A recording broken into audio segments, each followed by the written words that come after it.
வணக்கம் நண்பர்களே. நம்ம இந்த குழந்தைகள் நலம், அதுவும் பச்சிளம் குழந்தைகள் நலம் பற்றி பேசிகிட்ருக்கோம். தாய்ப்பால் பற்றி பேசினோம். இன்றைக்கி ஒரு முக்கியமான விஷயம். பெரும்பாலும் பிறந்து முதல் 6 மாதங்கள், அதுலேயும் பர்டிகுலராக முதல் 2-3 மாதங்களில் நிறைய கம்ப்ளைண்ட்ஸ்க்காக பெற்றோர்கள் குழந்தைங்களை மருத்துவர்கிட்ட கூட்டிகிட்டு வருவாங்க. ஏன்னா குழந்தை புதுசாக இருக்கனால, அதுவும் முதல் வாட்டி பெற்றோர்களானவங்களுக்கு பார்த்திங்கன்னா அவங்க நார்மலாக இருக்கிறதே அவங்களுக்கு ஒரு அப்நார்மல் மாதிரி தோணும். கம்ப்ளைண்ட்ஸில் எது நார்மல் எது அப்நார்மல்னு தெரியணும். என்ன மாதிரி பிரச்சனைக்கு உண்மையாக நாம் பயப்படணும். பயப்படவே இல்லாத பிரச்சனைக்கு ஒரு 15 ஒரு பேப்பர் மாதிரி இட்டு வருவாங்க. நம்பர் 1 இந்த பிரச்சனை இருக்குது, நம்பர் 2 இந்த பிரச்சனை இருக்குன்னு பெரிய லிஸ்ட்டு போடுவாங்க. ஆனால் உண்மையாக கவனிக்க வேண்டிய ஒரு விஷயம் இருக்கும், அதை கவனிச்சிருக்க மாட்டாங்க. ஸோ நிறைய குழப்பங்கள். வீட்டில் இருக்கக்கூடிய பெரியவங்கள் சில இன்புட்ஸ் கொடுப்பாங்க. இன்டர்நெட்டில் நிறைய தேடி அது புது புது வார்த்தைகள்லாம் சொல்கிறாங்க. ஸோ இந்த குழப்பங்களை தீர்க்கறதுக்கு தான் இந்த காணொளி.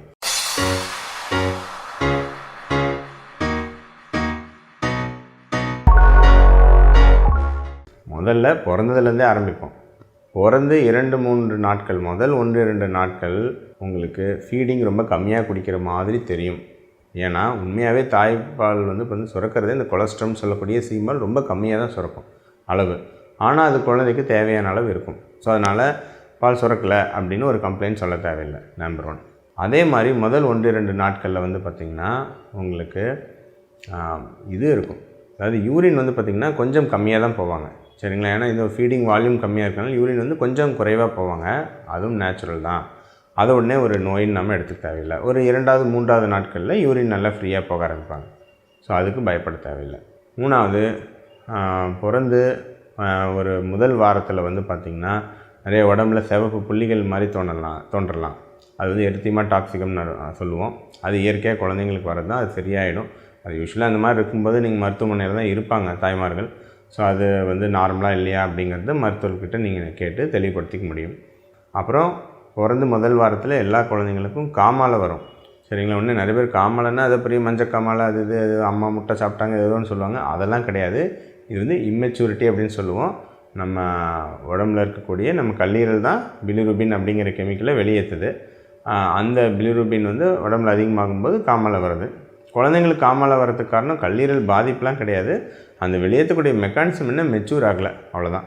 ஸோ அது உங்களுக்கு மெச்சூர் ஆக ஒரு காமாலை சரியாயிடும். ரொம்ப அதிக லெவலில் இருந்தால் ஒரு லைட் மாதிரி ப்ளூ லைட்டில் வச்சு ட்ரீட்மெண்ட் கொடுப்போம். ஃபோட்டோ தெரப்பின்னு சொல்லுவோம். மிதமான லெவலில் இருந்தால் ஒன்றும் பண்ண தேவையில்லை. ஜஸ்ட் நார்மலாக வீட்டுக்கு அனுப்பிச்சிக்கலாம். அல்லது ஒரு காலையில் சாயங்காலம் ஒரு 1/2 மணி நேரம் வெயிலில் காமிச்சா போதும் அப்படின்னு சொல்லுவோம். சரிங்களா? இதெல்லாம் நார்மலாக பிறந்து முதல் வாரத்தில் சந்திக்கக்கூடிய சில பிரச்சனைகள். வீட்டுக்கு போனப்புறம் தான் விஷயமே இருக்குது. ஏன்னா எல்லோரும் அப்படியே பக்கத்து வீட்டுக்காரங்க எல்லோரும் இன்புட்ஸ் கொடுக்க ஆரம்பிச்சிருவாங்க. ஸோ முதல் விஷயம் மெயினாக எல்லோரும் சொல்கிற கம்ப்ளைண்ட், குழந்தைங்க அழுதுகிட்டே இருக்காங்க அப்படிங்கிற ஒரு கம்ப்ளைண்ட். நிறைய பேர் இதுக்கு தான் பயந்து கூட்டிகிட்டு வருவாங்க. குழந்தைங்க அழுதுகிட்டே இருக்காங்க அப்படிங்கிறது ஜென்ரலாக கொஞ்சம் சேஃபான பிரச்சனை. சரிங்களா? குழந்தைங்க அழவே இல்லை, சோர்வாக இருக்காங்க, தூங்கிட்டே இருக்காங்க, தட்டினா கூட எந்திரிக்க மாட்டேங்கிறாங்க அப்படிங்கிறது தான் ஆபத்தான பிரச்சனை. சரிங்களா? நிறைய பேர் அப்படியே மாற்றி புரிஞ்சுப்பாங்க. நல்லா தூங்கிட்டே இருக்காங்கன்னா பரவாயில்ல, நல்லா தூங்குறாங்க பால் குடிச்சிட்டு அப்படின்னு சந்தோஷமாக நினச்சிப்பாங்க. சரிங்களா? ஆனால் அழுதுகிட்டே இருக்கிறது தான் பயந்துட்டு நடுராத்திரி 3 மணிக்கெலாம் ஹாஸ்பிட்டல் எட்டு வருவாங்க. அழுதுகிட்டே இருக்கிறது ஜென்ரலி பயப்பட தேவையில்லை. ப்ரொவைடட் நம்ம அழுகிறத நம்ம ஓரளவுக்கு சமாதானப்படுத்த முடியுது அப்படின்னா, நல்லா ஒரு தட்டி கொடுக்குறோம், அப்புறம் ஃபீட் பண்ணுறோம் அப்படின்னா சமாதானம் ஆகிட்டாங்கன்னா பிரச்சனை. இது ஜென்ரலாக ஒரு கோலிக் அப்படின்னு சொல்லுவோம். கோலிக் அப்படின்னா சும்மா அதிக அழுகை. அது ஒரு வயிறு சார்ந்த ஒரு சின்ன ஒரு கேஸ் பாஸ் பண்ண முடியாமல் அந்த மாதிரி சில பிரச்சனைகளாக இருக்கலாம். அல்லது சும்மா வேறு ஏதோ காரணங்கள், அம்மா பக்கத்தில் இல்லை, யூரின் போயிட்டாங்க, மோஷன் போயிட்டாங்க. இது முக்கியமான விஷயம். குழந்தைங்க யூரின் போகும்போது அழுவாங்க, மோஷன் போகும்போது அழுவாங்க, கேஸ் பாஸ் பண்ணும்போது அழுவாங்க. அது முக்கி யூரின் போவாங்க, முக்கி மோஷன் போவாங்க பச்சிளம் குழந்தைகள். அது நிறைய பேர் யூரின் போகும்போது அழுகுறாங்க, சூடு பிடிச்சிக்கிச்சு அப்படின்னு சொல்லிட்டு வயிற்றில் விளக்கெண்ணெல்லாம் தடவுவாங்க. அது கிடையாது. குழந்தைங்களுக்கு இயற்கையான மெக்கானிசம் என்னன்னு பார்த்திங்கன்னா, அவங்களுக்கு இப்போ பெரியவங்களோ இல்லை பெரிய குழந்தைங்க மாதிரி அப்படியே பாத்ரூமில் போய் நின்று நம்ம போகணும் அப்படின்னு நினச்சோடனே மூளையிலேருந்து சில சிக்னல் நரம்பில் சிக்னல் பிளாடர் ஓப்பன் அப் ஆகி யூரின் அந்த மெக்கானிசம் இருக்காது. அவங்க அழும்போது தான் வயிற்றில் ப்ரெஷர் ஜாஸ்தியாகி அந்த பிளாடர் அப்படின்னு சொல்லக்கூடிய மூத்திரப்பை கம்ப்ரெஸ் ஆகி யூரினே வெளியே வரும். மோஷனும் அதே மாதிரி தான். ஸோ அவங்க அழுகிறது மூலமாக அந்த ப்ரெஷரை க்ரியேட் பண்ணி யூரினையும் மோஷனையும் வெளியே தள்ளுறாங்க. அதனால் அவங்க அழுகிறாங்க. அவங்க ஏதோ இதே 2 வயசு குழந்தை யூரின் போகும்போது அழுகிறாங்க, மோஷன் போகும்போது அழுகிறாங்கன்னா அவங்களுக்கு ஏதோ சிரமம் இருக்குது, அதனால் அழுகிறாங்க. இதே 1 மாத குழந்தை அப்படி பண்ணுறாங்க அப்படின்னா அது ஒரு பிரச்சனைனாலேயோ வலினாலேயோ எரிச்சல்னாலேயோ பண்ணலை, சூடு பிடிச்சிக்கிச்சு அப்படிலாம் நினச்சிக்க தேவையில்லை. சரிங்களா? இது ஜஸ்ட்டு உங்களுக்கு அந்த ஒரு நார்மல் மெக்கானிசமே அப்படி தான். அவங்க நார்மலாகவே ஒரு 4-5 மாதம் ஆகிற வரைக்கும் அழுது தான் யூரின் மோஷன் அதெல்லாம் போவாங்க. அது வந்து பயப்பட வேண்டிய அவசியம் கிடையாது. அப்புறம் அதே யூரின் மோஷனில் இன்னொரு முக்கியமான விஷயம் வந்து பார்த்திங்கன்னா, அடிக்கடி கேஸ் பாஸ் பண்ணுவாங்க. இது நார்மலாக அப்படின்னு நிறைய பேர் ரொம்ப பயப்படுவாங்க. இதுவும் நார்மல் தான். ஏன்னா குழந்தைங்க வந்து பார்த்திங்கன்னா ஃபீடிங் பண்ணும்போது நிறையா காற்று வந்து விழுங்குவாங்க. சரிங்களா? அது கேஸாக கொஞ்சம் வரும். அப்புறம் குழந்தைங்க குடிக்கிறது வெறும் பால் அப்படிங்கிறதுனால, லாக்டோஸுங்கிறனால அது வயிற்றில் இருக்கக்கூடிய நல்ல பாக்டீரியாக்கள் ப்ராசஸ் பண்ணி கொஞ்சம் கேஸ் நிறைய உற்பத்தி ஆகும். ஸோ மற்ற உணவுகள் சாப்பிட்ற பெரியவங்க அல்லது பெரிய குழந்தைங்களோட பச்சிளம் குழந்தைங்களுக்கு கேஸ் உற்பத்தி நிறையா இருக்கும். அதெல்லாம் நார்மல் தான். அதெல்லாம் ஒவ்வொன்றுக்கும் பயப்பட வேண்டிய அவசியம் கிடையாது. அதே மாதிரி வந்து பார்த்திங்கன்னா, மோஷன் போகிறது வந்து பச்சிளம் குழந்தைகள் வந்து சில குழந்தைங்க ஒரு நாளைக்கே 4-5 வாட்டி போவாங்க. அதுலேயும் முக்கியமாக ஒரு மாதம் 1.5 மாதம் வந்து பார்த்திங்கன்னா, ஒரு நாளைக்கு 10 வாட்டி 15 வாட்டி நிறையா குழந்தைங்க போவாங்க. இதை டிரான்சிஷனல் ஸ்டூல்ஸ் அப்படின்னு சொல்லுவோம்.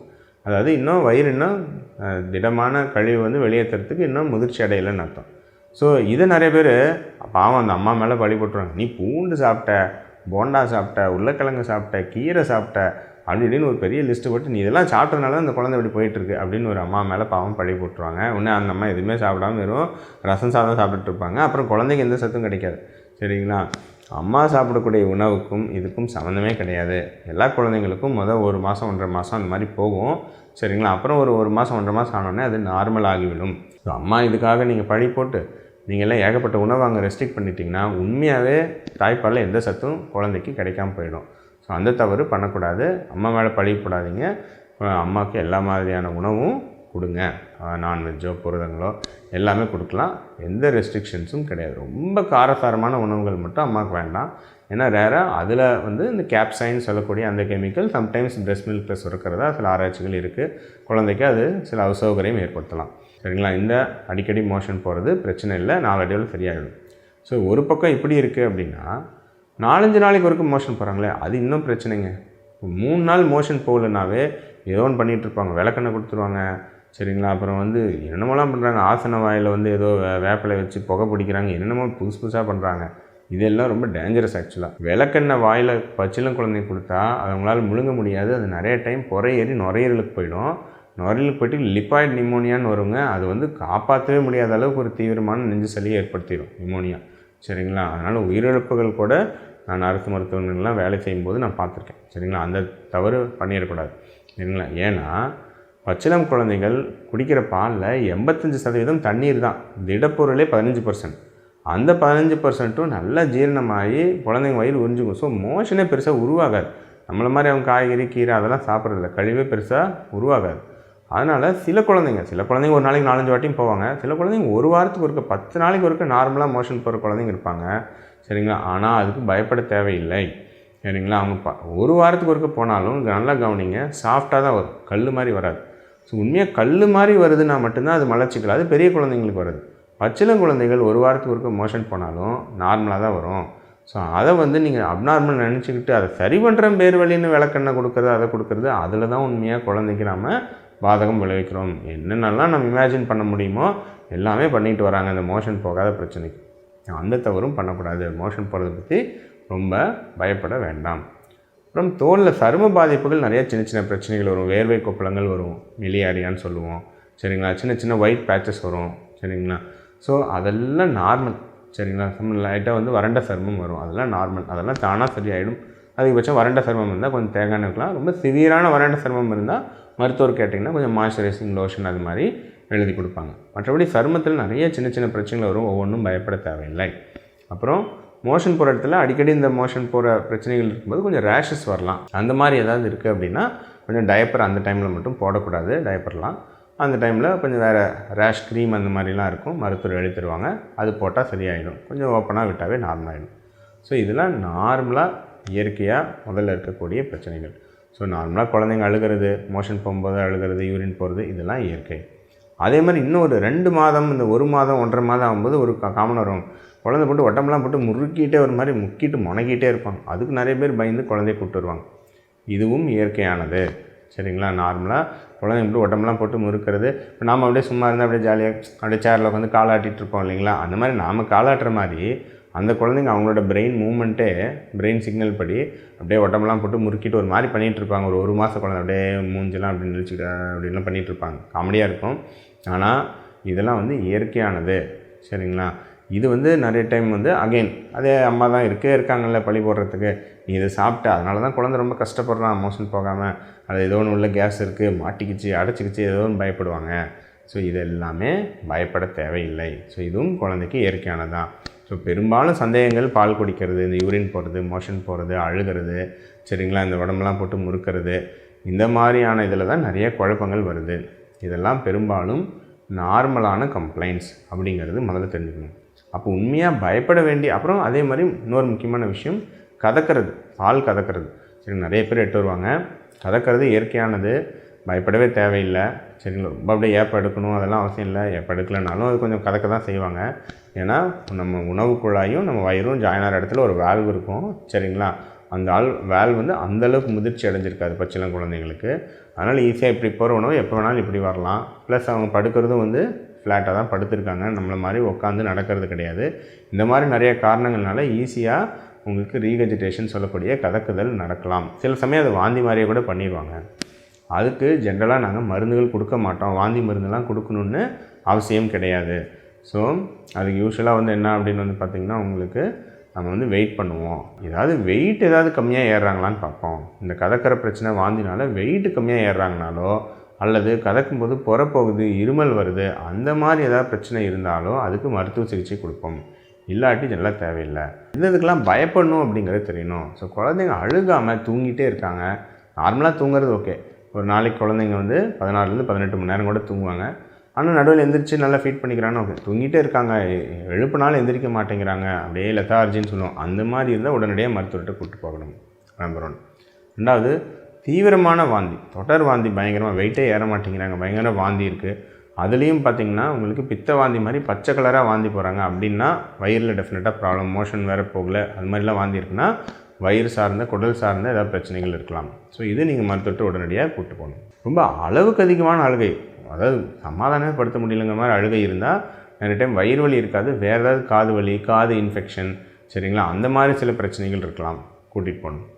மோஷனில் வந்து ரத்தம் வர்றது, சரிங்களா, அந்த மாதிரி ஏதாவது இருக்குன்னா அது இன்ஃபெக்ஷனாகவோ அல்லது ஏதாவது பால் புரத ஒவ்வாமை, அது ஈவன் குழந்தைக்கு வந்து மாட்டுப்பால் கொடுத்தாலும் சரி, சில சமயம் அம்மா ஈவன் மாட்டுப்பால் குடித்தா கூட குழந்தைக்கு பால் கொடுக்கும்போது பால் புரத ஒவ்வாமை, கவு மில்க் ப்ரோட்டீன் அலர்ஜி அப்படின்னு சொல்லுவோம், இன்டாலரன்ஸ், அந்த மாதிரி பிரச்சனைகள் இருக்கலாம். அது உடனடியாக மருத்துவர்கிட்ட கூப்பிட்டு போகணும். குழந்தைங்க வந்து பார்த்திங்கன்னா நார்மல் ஆக்டிவ் இல்லாமல் கொஞ்சம் கையில் ஏதாவது ஜில்லுன்னு இருக்குது, அந்த மாதிரினா உடனடியாக கூப்பிட்டு போகணும். மூச்சு வேகமாக வாங்குறாங்க, ஏதாவது சளி இருமல் பிடிச்சிருக்கு, சும்மா மூக்கு அடைச்ச மாதிரி இருக்கும். நிறைய பேர் வந்து உடனே அதுக்கு கூட வருவாங்க. சரிங்களா, குறகுறன்னு ஒரு சத்தங்க, டாக்டர் கோலை குடிச்சிட்டானாட்டிருக்கு அப்படிம்பாங்க. அதெல்லாம் ஒன்றும் கிடையாது. அது சாதாரண மூக்கடைப்பு எல்லா குழந்தைங்களுக்கும் இருக்கிறது தான், அதுக்கு மருந்து கூட தேவையில்லை. ஆனால் அப்படி இல்லாமல் மூச்சே வேகமாக வாங்குறாங்க, அந்த மாதிரி ஏதாவது பிரச்சனை இருந்தால் உடனடியாக மருத்துவர்கிட்ட கூப்பிட்டு போகணும். வேகமாக மூச்சு அல்லது மூச்சு உள்வாங்கி இழுத்து விடுறாங்கன்னா உடனடியாக மருத்துவர்கிட்ட கூப்பிட்டு போகணும். வெறும் மூக்கடைப்பு, குறகுற சத்தம், நிறைய பேர் இதுக்காக வருவாங்க. இந்த குறகுற சத்தத்துக்கு பயப்பட வேண்டாம். சரிங்களா, குறகுற சத்தம் நார்மல் தான் குழந்தை ஆக்டிவாக இருந்தால். ஆனால் மூச்சு வேகமாக வாங்குறாங்களாங்கிறத பார்த்துக்கணும். சரிங்களா. ஸோ இந்த மாதிரியான விஷயம், ஸோ அவங்களோட ஜென்ரல் ஆக்டிவிட்டி, ஃபீடிங் பண்ணுறாங்களா, ஃபீடிங் பண்ணலை, ஃபீடிங்கே பண்ண மாட்டேங்கிறாங்க, பாலே குடிக்க மாட்டேங்கிறாங்க, அல்லது வந்து பார்த்திங்கன்னா பயங்கரமான தீவிரமான வாந்தி, அல்லது வந்து கை காலெலாம் ஏதாவது ஜில்லுன்னு இருக்கிறது, மூச்சு திணறல் இருக்குது, யூரினே போகலை, ஒரு 6 மணி நேரம் 8 மணி நேரமாக சிறுநீரே கழிக்கலை, இந்த மாதிரிலாம் அறிகுறிகள் இருந்தால் ஏதோ குழந்தைக்கு டெஃபினட்டாக கோளாறுன்னு அர்த்தம். அதில் சமாதானம் பண்ண முடியாத அளவுக்கு அழுகை இருக்குது. இதெல்லாம் இருந்தால் இது உடம்புல கோளாறு இருக்குன்னு தான். இது மாதிரி இருந்தால் தான் நீங்கள் மருத்துவர்கிட்ட டெஃபினட்டாக கூப்பிட்டு போகணும். சரியாக என்ன பிரச்சனைங்கிறத பார்த்துக்கணும். மற்றபடி நான் சொன்ன பெரும்பாலான அறிகுறிகள் குழந்தைங்களுக்கு இயற்கையாக இருக்கிறது தான். அது ஒரு நோயின்னு நினச்சி பயந்துக்க தேவையில்லை. பயப்படுறதை விட நாமளாக சுய வைத்தியம் அப்படிங்கிற பேரில் தவறான எதுவும் விஷயங்கள் குழந்தைக்கு நாம் பண்ணிடக்கூடாது. சரிங்களா, இதை வந்து கவனிச்சிட்டாவே போகும். இன்னும் தொடர்ந்து குழந்தைகள் சம்மந்தமான உணவு சம்மந்தமான விஷயங்கள் தொடர்ந்து அடுத்தடுத்த வாரம் பேசுவோம். நன்றி.